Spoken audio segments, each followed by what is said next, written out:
دنیا کے اندر اللہ رب العالمین نے ہم انسانوں کو پیدا کیا ہے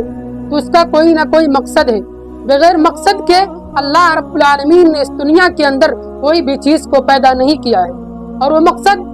اللہ رب العالمین نے اپنے کلام پاک کے اندر بیان فرما دیا، وما خلقت الجن والانس الا لیعبدون، کہ ہم نے انسانوں اور جناتوں کو اپنی عبادت اور بندگی کے لیے پیدا کیا ہے۔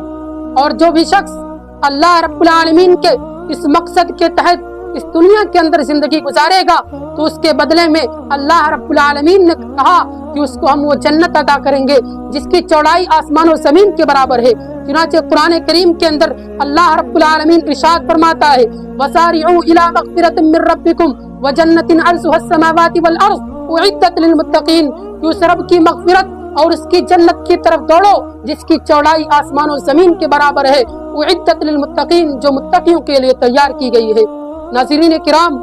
اگر ہم اور آپ غور کریں گے تو پتہ چلے گا کہ اس دنیا کے اندر ایک انسان کو اگر یہ آفر دیا جائے، یہ موقع دیا جائے کہ اگر تم اس دنیا کے اندر 60 سال کی 70 سال کی زندگی میں محنتیں کرو گے، کوششیں کرو گے، تو اس کے بدلے میں تمہیں ایک ایسی زندگی دی جائے گی جہاں تمہاری نہ کبھی موت ہوگی، جہاں پر تمہیں آسائش ہی آسائش ہوگی، جہاں پر تمہارے لیے کوئی پریشانی نہ ہوگی، ہر چیز کا سامان تمہارے پاس ہوگا، ہر چیز کی سہولت تمہارے پاس ہوگی۔ تو آپ سوچئے کہ ایسا شخص اس دنیا کے اندر وہ زندگی پانے کے لیے کیا اپنے آپ کو تمام طرح کی محنتوں میں نہیں لگائے گا؟ یقیناً وہ ایسا ضرور کرے گا، اپنی 60 سالہ 70 سالہ زندگیوں کو محنتوں میں لگائے گا تاکہ آگے آنے والی زندگی کو وہ اچھی طرح سے گزار سکے۔ حالانکہ ہم مسلمانوں کو اس پروردگار نے یہ موقع دیا ہے، یہ آفر فراہم کیا ہے کہ اگر تم اس دنیا کے اندر ایک اچھی زندگی گزارو گے، اس دنیا کے اندر تم اس کے احکامات پر عمل کرو گے،